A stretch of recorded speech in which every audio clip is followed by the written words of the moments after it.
Currency currency એટલે કે ચલણી નાણું. આજના જમાનામાં ચલણી નાણું એ બહુ મહત્ત્વનું છે. વસ્તુ કે સેવાની આપ-લે કરવા માટે અને દેશ વિદેશ સુધી એનો ઉપયોગ થઈ રહ્યો છે. પહેલાંના જમાનામાં બાર્ટર સિસ્ટમ હતી, જ્યારે આ દુનિયામાં માથા ઘણા ઓછા હતા.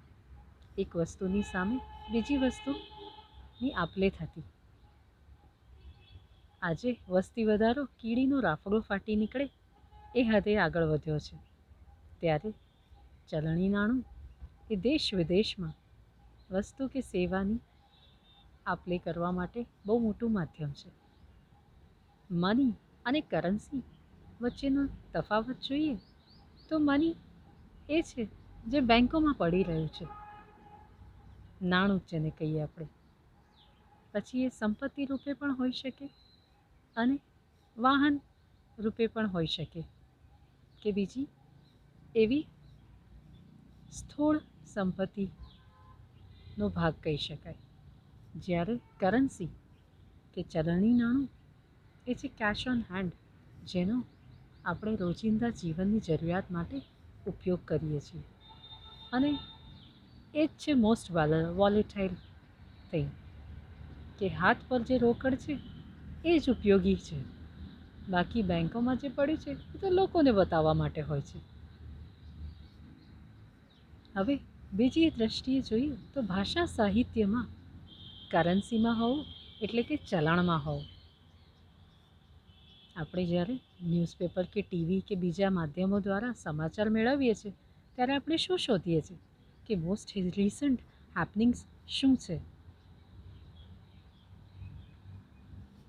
જેના થકી આપણે એ સમજી શકીએ છીએ કે એક પર્ટિક્યુલર ટાઈમ ફ્રેમમાં લોકોએ શું સૌથી વધારે એક્સેપ્ટ કર્યું ઇન્ફોર્મેશન તરીકે, કરંટ અફેર્સ તરીકે, કે પછી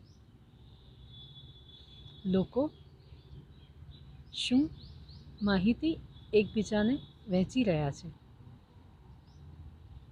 આ છે સમયને સૂચવતું એક માપદંડ કે અત્યારે શું ચાલી રહ્યું છે. આનું બહુ સરળ એક્ઝામ્પલ છે સોશિયલ મીડિયા, જેમાં આપણે કહીએ છીએ ટ્રેન્ડમાં હોવું. ટ્રેન્ડિંગ સ્ટોરીઝ કે પછી વાયરલ સ્ટોરીઝ સાંભળતાની સાથે આપણા કાન ઊંચા થઈ જાય છે અને આપણે એ જાણવા માટે જિજ્ઞાસુ થઈ જઈએ છીએ કે શું ચાલી રહ્યું છે માર્કેટમાં, શું છે ટ્રેન્ડમાં, શું વાયરલ થઈ રહ્યું છે. અને લોકો આજે વાયરલ કે ટ્રેન્ડમાં આવવા માટે કેટલા તલપાપડ થઈ રહ્યા છે કે એવા એવા નુસ્ખા અજમાવવામાં આવે છે કે જેના વિશે કદાચ એ વિષયને અનુલક્ષીને પીએચડી થઈ શકે, કેમ કે લોકો આંધળી દોટ મૂકી રહ્યા છે વાયરલ થવા માટે. સાચું કીધું ને? હવે એક બીજી દ્રષ્ટિએ જોઈએ કે જ્યાં વક્તવ્ય કે સ્પીચનું મહત્ત્વ છે, ત્યાં કરન્સી એ એક્સેપ્ટન્સની વાત છે. કોઈ વ્યક્તિના આઈડિયા કે એના જીવનકાળના કામોની જો સરાહના થાય કે લોકો એને અનુસરવા માટે પ્રેરાય તો કહી શકાય his ideas became wide currency amongst the people of his country. અથવા તો કોઈના એક્સપ્રેશન્સ કે કોઈની હિલચાલ એ મોમેન્ટમ ગેઇન કરતી હોય લોકોની વચ્ચે તો કહી શકાય કે his expression were gaining currency amongst the people around him. શું કહેશો કરન્સી વિશે તમે?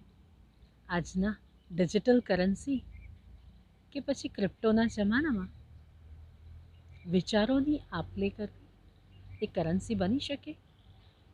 તમારી દૃષ્ટિએ જો કરન્સી ડિફાઇન કરવાની હોય તો તમે શું કહેશો કરન્સી વિશે?